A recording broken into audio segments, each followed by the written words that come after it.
Diyos ng mga himala, sumisigaw ako sa iyo. Humihingi ng isang madaliang himalang pinansyal sa aking buhay. Amang nasa langit, lumalapit ako sa iyong trono na may pusong puno ng pananampalataya. Kinikilala ko na ikaw ang nagmamay-ari ng lahat ng pilak at lahat ng ginto sa mundong ito, at nasa iyong mga kamay ang lahat ng kayamanan at lahat ng kasaganaan. Kung paanong ipinahayag ng salmista na ikaw ang aking pastol at wala akong kukulangin, naniniwala ako na ang iyong probisyon ay perpekto at ang iyong pangangalaga ay patuloy. Panginoon, alam kong ligtas ako sa iyong mga bisig, at sa lugar na ito ng pagtitiwala, inihaharap ko sa iyo ang aking mga pangangailangang pinansyal. Alam mo ang bawat bayarin na kailangan kong bayaran, bawat utang na bumabagabag sa akin, bawat pangarap na nakatago sa aking puso na naghihintay sa iyong probisyon. Hinihiling ko na buksan mo ang mga bintana ng langit at ibuhos ang walang sukat na pagpapala sa aking buhay pinansyal. Diyos na makapangyarihan sa lahat, ipinapahayag ko na ikaw ang aking kanlungan at kuta, lalo na sa mga araw na ito kung saan ang mga alalahanin sa pananalapi ay nagtatangkang magnakaw sa aking kapayapaan. Kapag ang lambak ng kasalatan ay tila papalapit, nakakatagpo ako ng kaaliwan sa iyong perpektong pag-ibig na hindi kailanman nagkukulang. Nangako ka na hindi mo ako iiwan o pababayaan, at ang pangakong ito ay umaabot din sa aking pananalapi. Naniniwala ako na ang iyong makapangyarihang mga kamay ay gumagawa sa mismong sandaling ito upang magbukas ng mga pintuan ng pagkakataon na hindi ko man lang naisip na umiiral. Panginoon, alisin sa aking buhay ang lahat ng pagkabalisa na may kaugnayan sa pera at palitan ito ng isang matibay na pananampalataya sa iyong probisyon. Nawa ay makapagpahinga ako sa iyong mga bisig kahit na ang mga kalagayan ay tila salungat. Alam na nasa iyo ang kontrol ng lahat ng bagay, Panginoong Jesus. Sinabi mo na dumating ka upang magkaroon kami ng buhay na sagana, at naniniwala ako na ang kasaganaan na ito ay kasama rin ang pinansyal na bahagi ng aking pag-iral. Hindi ako naghahangad ng kayamanan para sa pagpapakita o pagmamataas, kundi ang kinakailangang probisyon upang mabuhay ng may dignidad at maging isang pagpapala sa buhay ng ibang tao. Hinihiling ko na paramihin mo ang gawa ng aking mga kamay, kung paanong pinarami mo ang tinapay at isda upang pakainin ang napakaraming tao. Naway ang bawat piso na dumadaan sa aking mga kamay ay pagpalain at mahiwagang dumami. Panginoon, ipinapahayag ko na sumasandal ako sa iyong walang hanggang biyaya, nagtitiwala na ang iyong kabutihan at awa ay susunod sa akin sa lahat ng araw ng aking buhay. Sa iyong mga bisig, nakakatagpo ako hindi lamang ng espiritual na kapahingahan, kundi pati na rin ng katiyakan na ang aking pinansyal na kinabukasan ay garantisado sa iyo. Mapagmahal na Ama, kinikilala ko na madalas na hindi maayos ang aking pananalapi dahil sa mga maling desisyon na ginawa ko sa nakaraan. Humihingi ako ng tawad sa bawat pagkakataon na hindi ko hinanap ang iyong patnubay bago gumawa ng mahahalagang pagpili gamit ang aking pera. Ngayon, inilalagay ko ang lahat ng aking buhay pinansyal sa ilalim ng iyong pagkapanginoon at direksyon. Turuan mo ako na maging matalino sa mga yamang inilalagay mo sa aking mga kamay, na maging mapagbigay sa mga nangangailangan at tapat sa mga ikapu at handog. Naniniwala ako na kapag pinararangalan kita ng mga unang bunga ng aking kita, binabasbasan mo ang natitira sa isang mahiwagang paraan. Panginoon, hinihiling ko na sirain mo ang lahat ng siklo ng kasalatan at kahirapan na maaaring naitatag sa aking pamilya. Naway dumaloy ang iyong probisyon na parang malakas na ilog na nagdadala ng ginhawa, kasaganan at kaunlaran sa aking tahanan. Ikaw ang Diyos na nagbukas ng dagat na pula, na nagpaulan ng manna sa ilang at nagpaparami ng mga yaman kapag tila wala nang natira. Naniniwala ako na walang imposible sa iyo at ang iyong kapangyarihan ay walang hangganan. Hinihiling ko na magbukas ka ng mga pintuan ng trabaho, magdala ng mga pagkakataon para sa maunlad na negosyo, at magpalaki ng aking kita sa mga paraan na hindi ko man lang maiisip. Panginoon, ipinapahayag ko na nasa iyong mga bisig ang aking pinansyal na kapahingahan, ang aking material na seguridad at ang aking kapayapaan patungkol sa hinaharap.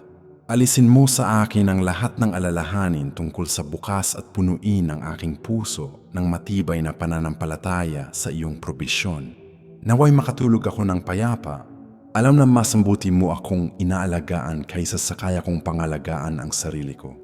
Panginoon, aking tagapagbigay, hinihiling ko na ibuhos mo ang iyong mga pagpapalang pinansyal sa aking buhay ng agaran at mahiwaga.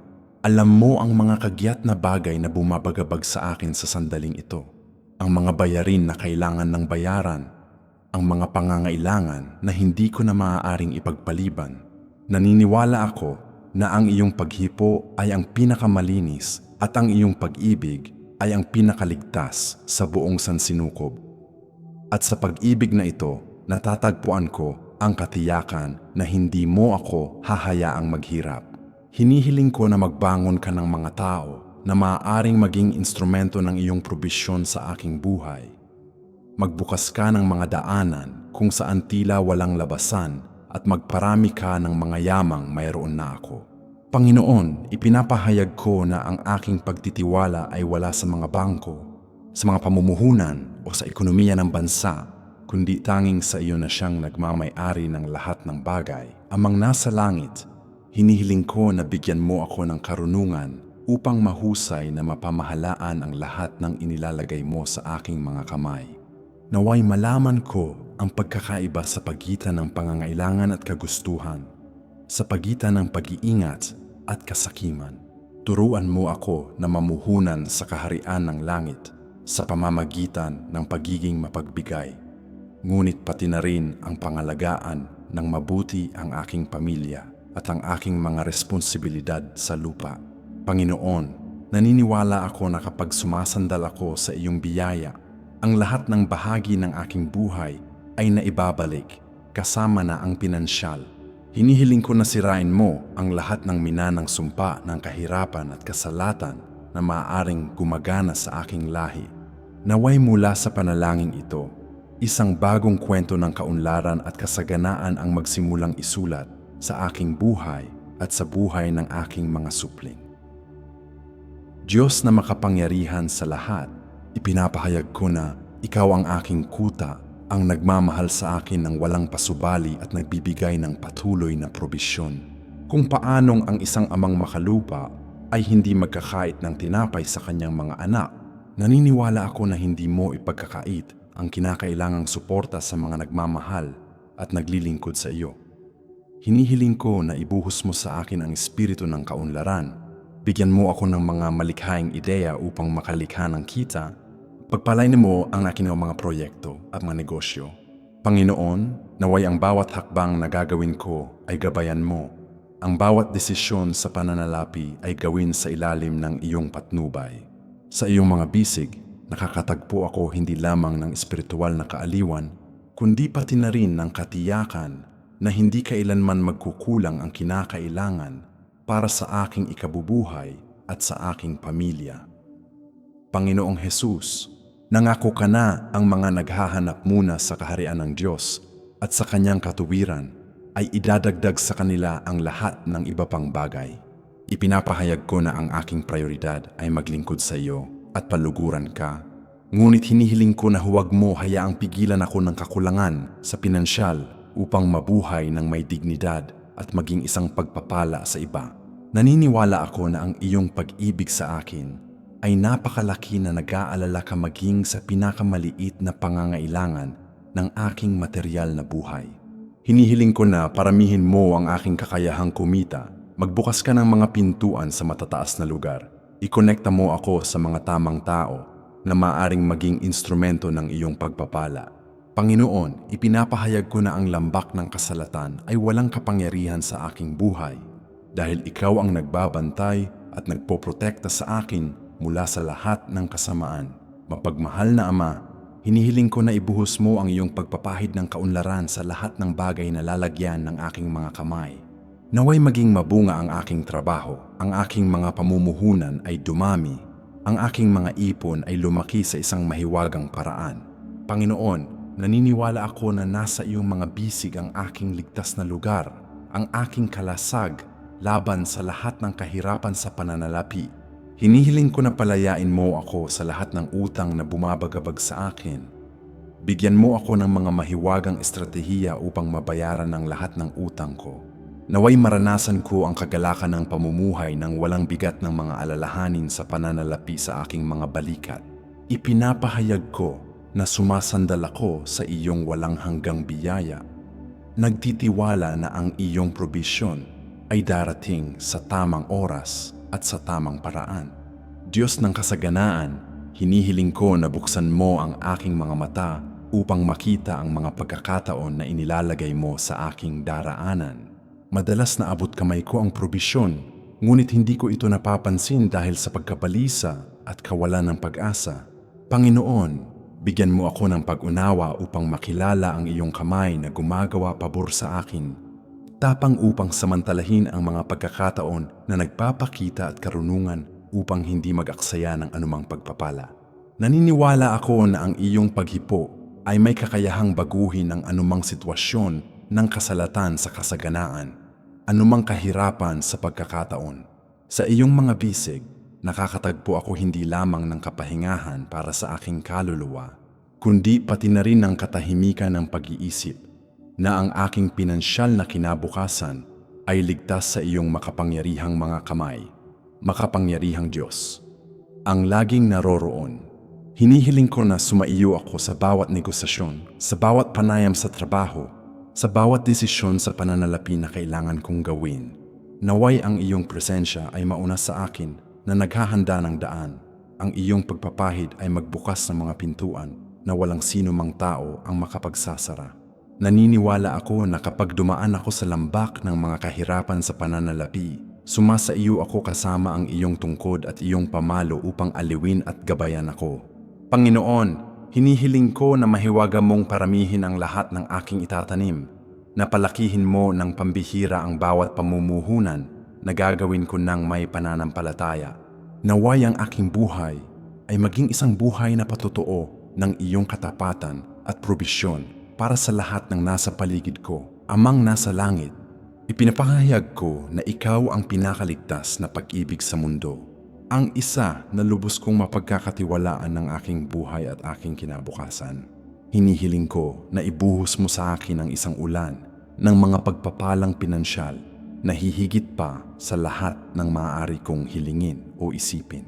Naway ang iyong kaunlaran ay dumaloy sa aking buhay na parang isang umaapaw na ilog na umaabot hindi lamang sa akin, kundi pati na rin sa aking pamilya at sa lahat ng may koneksyon sa aking kwento. Panginoon, naniniwala ako na nasa iyong mga bisig ang aking kumpletong kapahingahan na hindi ko kailangang mag-alala o mawala ng pag-asa dahil inalagaan mo ako kahit bago pa ako isilang.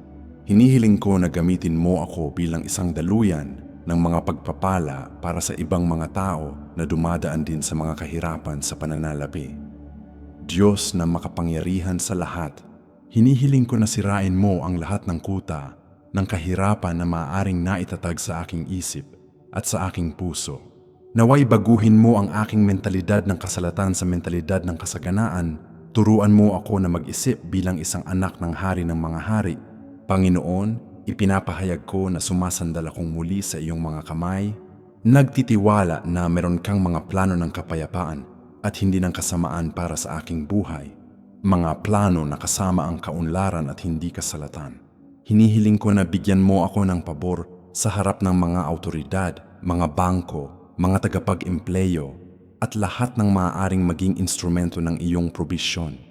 Naway ang iyong pangalan ay maluwalhati sa pamamagitan ng mahiwagang pagbabago na iyong gagawin sa aking pinansyal na sitwasyon. Panginoong Jesus, sinabi mo na sa bahay ng iyong ama ay maraming tirahan at naniniwala ako na may inihandang lugar din para sa aking material na kaunlaran. Hinihiling ko na bigyan mo ako hindi lamang ng sapat upang mabuhay, kundi kasaganaan upang mabuhay ng may kagalakan at pagiging mapagbigay. Naway maging pinagmumulan ako ng pagpapala para sa aking simbahan, para sa mga nangangailangan at para sa lahat ng bahagi ng aking paglalakbay. Naniniwala ako na ang iyong dalisay na paghipo at iyong tiyak na pag-ibig ay may kakayahang baguhin ang anumang pinansyal na disyerto sa isang mataba at produktibong lupain. Sa iyong mga bisig, nakakatagpo ako hindi lamang ng espiritual na kapayapaan, kundi pati na rin ng katiyakan na hindi kailanman magkukulang ang tinapay namin sa araw-araw o ang kinakailangang yaman upang maisakatuparan ang mga layunin mo para sa aking buhay. Mapagmahal na Ama, ipinapahayag ko na ikaw ang aking kalasag, ang aking Ama na nag-aalaga sa akin ng may walang hanggang pag-ibig at patuloy na probisyon. Naniniwala ako na simula sa panalangin ito, ang iyong makapangyarihang kamay ay kumikilos upang ganap na baguhin ang aking pinansyal na sitwasyon. Naway magsimulang mangyari ang mga himala ng kaunlaran sa aking buhay ng agaran at mahiwaga. Panginoon, hinihiling ko na ang panalangin ito ay maging tulad ng isang binhi na itinanim sa matabang lupa, na mabilis na sisibol at magbubunga ng masaganang ani. Ipinapahayag ko na ang aking buhay pinansyal ay ibinabalik sa sandaling ito, na ang mga pintuan ng pagkakataon ay nagbubukas at ang iyong pagpapala ay ibinubuhos sa akin ng walang sukat. Sa ngalan ni Kristo Jesus. Amen at Amen. Mahal na mga kapatid na gumagawa ng panalangin ito, alam ko na marami sa inyo ang dumadaan sa mahihirap na sandali sa inyong pananalapi. Mga sandali kung saan tila walang labasan at ang himala ay matagal dumating. Nais kong sabihin sa bawat isa sa inyo na ang ating Diyos ay isang espesyalista sa imposible at Siya ay may kapangyarihang baguhin ang inyong pinansyal na sitwasyon sa isang mahiwagang paraan. Ang panalangin ito na magkasama nating ginawa ay hindi lamang isang set ng magagandang salita, kundi isang propetikong deklarasyon tungkol sa maunlad na hinaharap na inihanda ng Diyos para sa inyong buhay. Kung ang mensaheng ito ay humipo sa inyong puso at nagpalakas ng inyong pananampalataya, i-like ninyo ang pindutan sa ibaba ng pahina na ito. Ibahagi ang panalangin ito sa inyong mga pamilya, kaibigan at mga kapatid sa pananampalataya na nangangailangan din ng isang himalang pinansyal, dahil alam natin na ang salita ng Diyos ay hindi bumabalik na walang laman, kundi tinutupad ang layunin kung saan ito ipinadala. Manatili sa amin sa pahina na ito dahil marami pa kaming nakakapagpatibay at nakakapagpabagong nilalaman na naghihintay sa inyo. Isulat ang inyong pangalan sa mga komento upang maipanalangin namin ng partikular ang inyong pinansyal na sitwasyon, at huwag mag-atubiling ibahagi sa amin ang inyong mga kahilingan sa panalangin o ang mga patotoo ng ginawa na ng Diyos sa inyong buhay. Tandaan, hindi kayo nag-iisa sa paglalakbay na ito, at ang pinakamahusay ng Diyos para sa inyong buhay ay darating pa.